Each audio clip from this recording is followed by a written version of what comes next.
Open your mind, open your ears, and listen for the key that unlocks the door. Stepping through any portal into a greater awareness of the idea that Spirit is ever ready, which is the title of my talk this morning, empowers us to make soul-level decisions. We have been born on the planet in this moment for a specific purpose.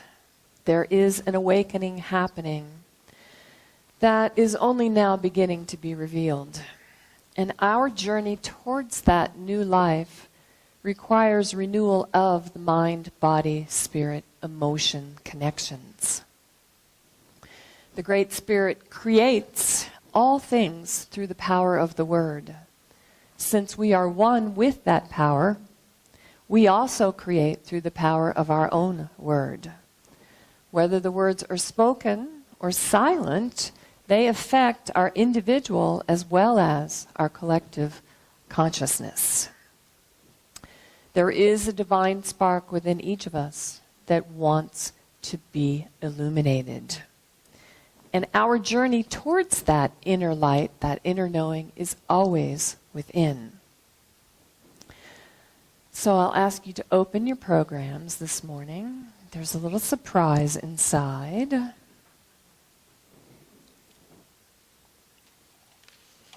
If I plant this sunflower seed, I can expect to get the sugar snap peas.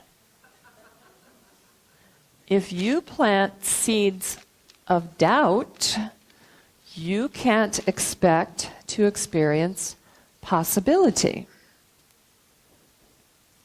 So pay attention. It's important to pick up the Sunday program when you come in, right?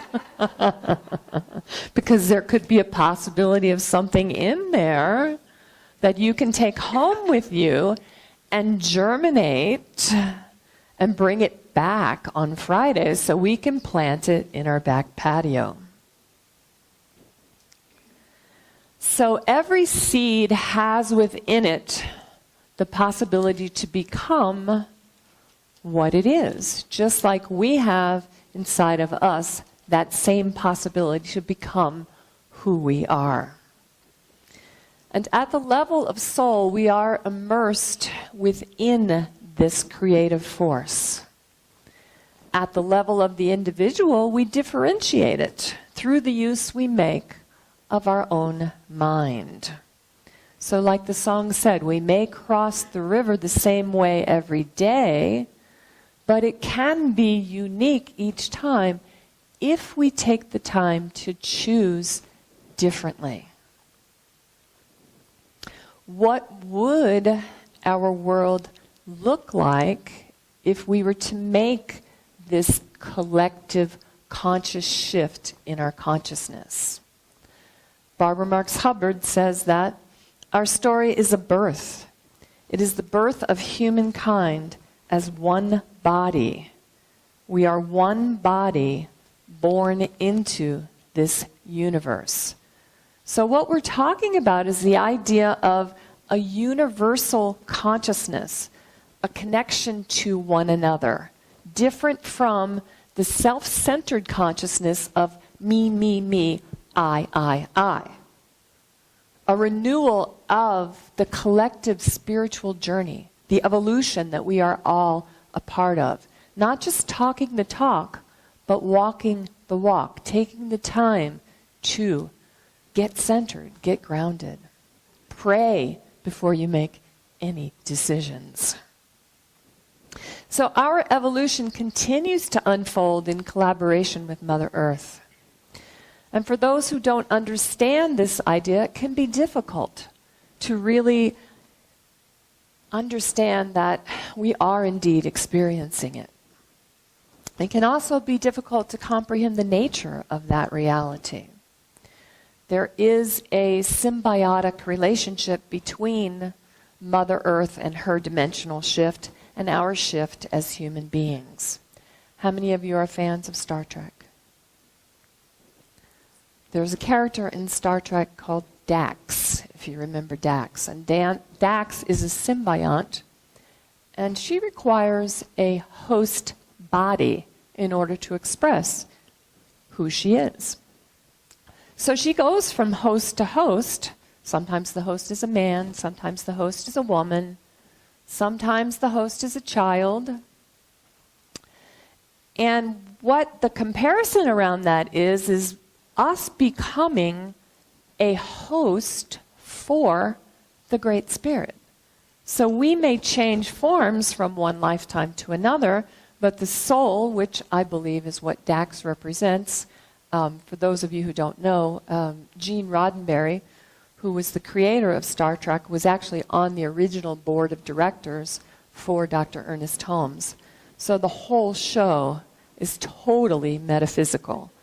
The prime directive, where they go where no man has gone before, and they don't muck it up. Right? Where they had, if you remember, the tricorder device, that they could check the energy of things. And how has that evolved now? We had a Geiger counter. We have now systems that can predict storms that are coming. When you go into a higher state of beingness, you can actually feel the vibrations that are around you. So the shift in us requires us to be in alignment with Mother Earth, with one another, with everything that is going on around us. The story of our birth is about a group of people living on planet Earth who individually as well as collectively understand that there is a power for good in the universe that is greater than we are, and we can use it. Once we begin to understand our true nature and our relationship with the Great Spirit, what we discover is that we are first and foremost spiritual beings, even when we're having a human experience. Many of us are already participating in our conscious evolution. But the opportunity to accelerate that journey depends upon our willingness to practice heart-centered living. And this is what our Sunday morning and our Wednesday evening meditations are all about. Last week, Reverend Jack took us on a journey to connect with our inner child. The week before that, Carol shared the inner smile meditation, which was wonderful. It was, yes. No, thank you, Noni. And in case you don't know by now, I do work with the crystal bowls, which allows the sound and the vibration to actually be experienced through the body. And that helps to empower that body, mind, spirit, emotion connection. So what we're doing is building a greater conscious awareness of our connection to everything and everyone. And Buckminster Fuller, who was the creator of the geodesic dome, which is where I did a lot of my spiritual practice while I was living in North Carolina, there's one in Black Mountain that he designed, says that the separate parts of humanity and Earth are coming together to form a whole that is greater than and unpredictable from the sum of its parts. And I look to Mother Nature for the greatest example of this transformation. I don't think that there is a creature more beautiful than the butterfly.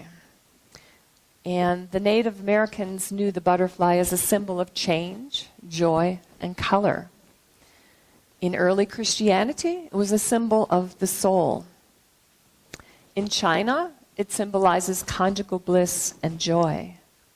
The unmarried girls in the Hopi tribe shaped their hair like butterfly wings. And for those of you who don't know, before I became a minister, I was a hairdresser for 34 years. And we were in that braiding phase. And I was supposed to braid this woman's hair into a hat. And it kind of fell. And so there was this little body in the middle and some butterfly wings on the outside. Who knew that that would come into play as part of the message? So I want to share this reading with you from Emmett Fox entitled Claim your wings. And the print is really small, so. To me, the butterfly teaches the most important lesson that we human beings ever have to learn. You all know his story. He lived what seemed to him a very long time as a worm, what we call the humble caterpillar. Now, the life of a caterpillar could be taken as the very type and symbol of restriction. He lives on a green leaf in the forest, and that is about all he knows. Then one day, the little caterpillar finds certain strange stirrings going on within himself. The old green leaf, for some reason, no longer seems sufficient. He becomes moody and discontented. But, and this is the vital point, it is a divine discontent. He feels the need for a bigger, finer, and more interesting life. His instinct tells him that where there is true desire, there must be fulfillment. And so the wonderful thing happens. The butterfly emerges, beautiful, graceful, now endowed with wings. And instead of crawling about on a restricted leaf, he soars above the trees, above the forest itself, free, unrestricted, his own true self. So the caterpillar builds his own cocoon, then he totally disintegrates inside of it. A lot of courage. All that remains is what Barbara Marx Hubbard calls the imaginal cell. And that cell holds a picture from which the forming of the butterfly happens. And that picture, or what Dr. Ernest Holmes would call the mental equivalent, is what guides the outpicturing or the birth of that butterfly.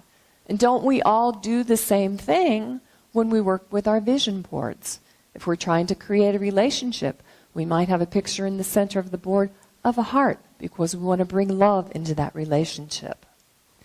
So just like the butterfly is emerging, the whole body of our planet is calling us to emerge, to stand in the power of who we are as spiritual beings.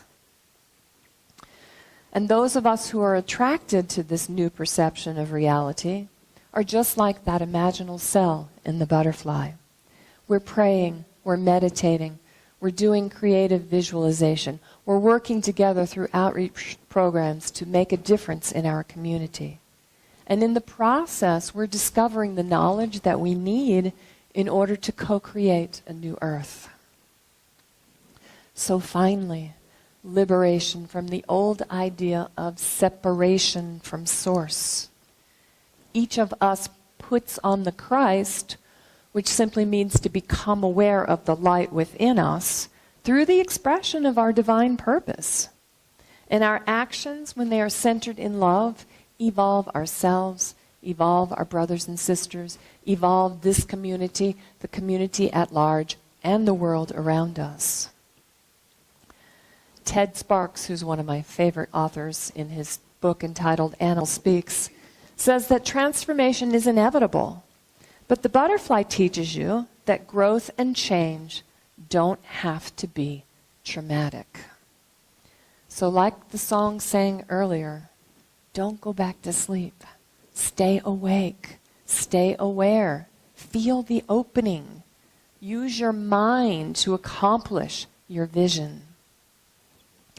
And whenever you see a butterfly, remember that it is a reminder to examine what you wish to become, to determine how best to accomplish it, and then to treat and move your feet so that you can step into it in grace and ease and joy. So the power for good that is greater than we are works equally for me and for you, and for our brothers and sisters wherever they are. My ascension coach, Sandra Walters, says the proof is within your own purified heart, not the puppet show of the low vibe external. So the time has come to stop energizing the big, bad, negative reality. We cannot let go of the idea of conflict until we become peaceful within ourselves. And the biggest challenge we face, of course, is discovering that for ourselves. But our weaknesses are the steps upon which we build that evolutionary journey. In my Father's house, there are many mansions. It's up to me to open the door and step through that portal into a new expression of what I am and what I can be. So renewal, which is our theme for the month of April, is about that journey. It's about focusing on the positive, finding the love, forgiving everything, and creating kindness wherever you go. I encourage you to do it now. Thank you, and namaste. And now it's